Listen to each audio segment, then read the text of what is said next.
hablaremos del análisis de la situación actual para la aparición del gran monarca profético. Vean. En capítulos anteriores hemos dedicado una serie de shorts a desarrollar el análisis de la figura y hechos principales del gran monarca que ha de aparecer en el fin de los tiempos para restaurar un reino universal de paz y justicia después de un conjunto de sucesos apocalípticos que afectarán a toda la humanidad. No nos basamos en la hermenéutica de fechas ofrecidas por la mayoría de profetas y visionarios que han tocado esta cuestión, sino en el sentido común que nos indica que estos terribles eventos están muy próximos ya por suceder y, que nos guste o no, nos va a tocar protagonizar en esta generación. A nosotros, a nuestra familia, a nuestros seres queridos. Dadas las circunstancias, lo que más deseamos es estar equivocados. Si es así, habremos cumplido como mínimo la misión de concienciar y mantener alerta al público mientras todo se va desarrollando a nuestro alrededor, permaneciendo pasivos, distraídos e ignorantes hasta el desenlace y la inevitable sorpresa final.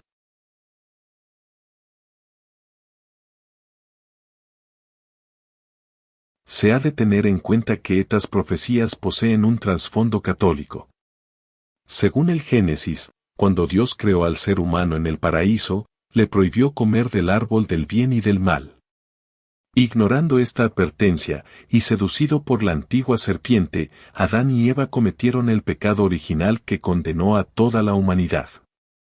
Pero Dios ideó un plan salvífico para redimirla anunciando la aparición de Jesucristo, muerto en la cruz, y a partir de ese instante dejando al hombre en libertad de elegir entre bien y mal o cielo e infierno, Dios o el diablo hasta el fin de los tiempos, marcado por su segunda venida gloriosa.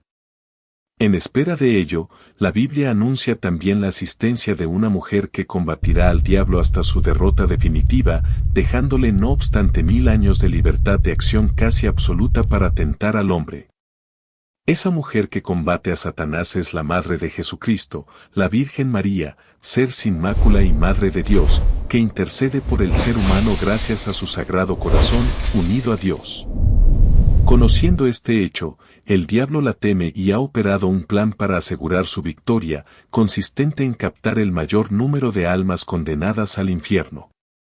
En contrapartida, Dios desarrolla también un plan de salvación que evidencia su amor y misericordia por el ser humano, teniendo como protagonista a la mismísima Virgen. Sea por motivos históricos, geopolíticos, de fe, o por todos ellos, la Madre de Dios se aparece aún en vida, en el año 40, al apóstol Santiago que, desanimado por el poco éxito de su evangelización en España, descansa junto a sus discípulos a orillas del río Ebro en Cesarea Augusta, Zaragoza, dejándole una columna, que simboliza la fe, y solicitando que se le edifique una capilla en ese enclave, que devendrá en la futura Basílica del Pilar, primer templo mariano de la historia. Promete que el edificio permanecerá hasta el final de los tiempos y comienza a obrar milagros para evidenciar su presencia. En efecto, la Basílica del Pilar persiste pese a la invasión musulmana, la francesa, la destructiva guerra civil y otros trágicos eventos. De ese modo, deducimos que España es tierra de María Santísima y que gozará siempre de su protección especial.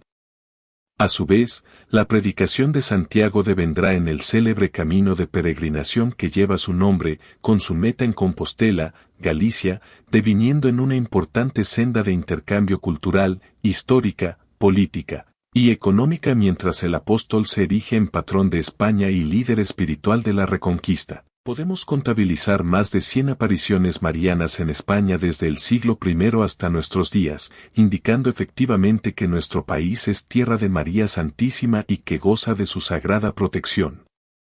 Destacamos la aparición de la Santina en el año 722 en la Cova Santa de Asturias, en donde don Pelayo y su reducida hueste consiguen vencer a una partida islámica por un oportuno desprendimiento de rocas, hecho que dará inicio al largo periodo de la Reconquista.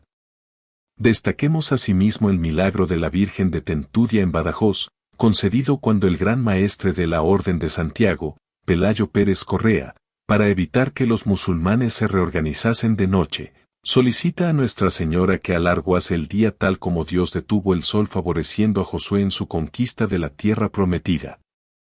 De ahí tentudia o detentudeía. En el siglo XV, la monja Santa Juana de la Cruz, abadesa de Cubas de la Sarga, Comunidad de Madrid, es capaz de bilocarse, posee estigmas y recibe visiones y revelaciones espirituales. Será consejera del emperador Carlos I de España. En el siglo XVII, María Jesús de Ágreda, concepcionista, inspirada por la Virgen, será consejera de Estado del rey Felipe IV tras la caída en desgracia del conde duque de Olivares. Su obra más célebre es Mística Ciudad de Dios, que goza de gran difusión. El 7 de octubre de 1571, las naves de la Liga Santa, organizada por el Papa Pío V, derrota a la más numerosa flota otomana en la batalla de Lepanto, frenando la expansión turca hacia Occidente.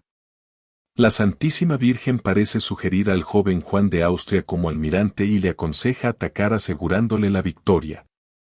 En efecto, en el momento oportuno un cambio del viento beneficia la movilidad de las naves cristianas.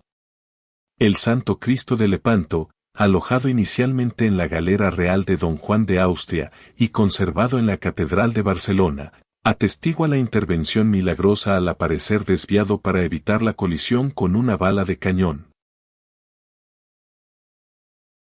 Hemos de reseñar también el encargo que recibe España de la Virgen María del descubrimiento y administración de las Américas, nuevos territorios que incorpora como provincias o virreinatos en tanto que la reina Isabel la Católica defiende el mestizaje entre indígenas y españoles para atender a la población, con iguales derechos y obligaciones que los originarios de la península ibérica, creando escuelas, hospitales y universidades.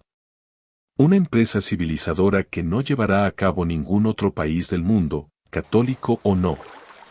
En apoyo de esta tesis, la Santa Virgen se aparece en el siglo XIII al vaquero Gil Cordero comunicándole que hay una imagen suya cerca del río Guadalupe, en Cáceres, ocultada por los fieles a causa de la invasión del Islam.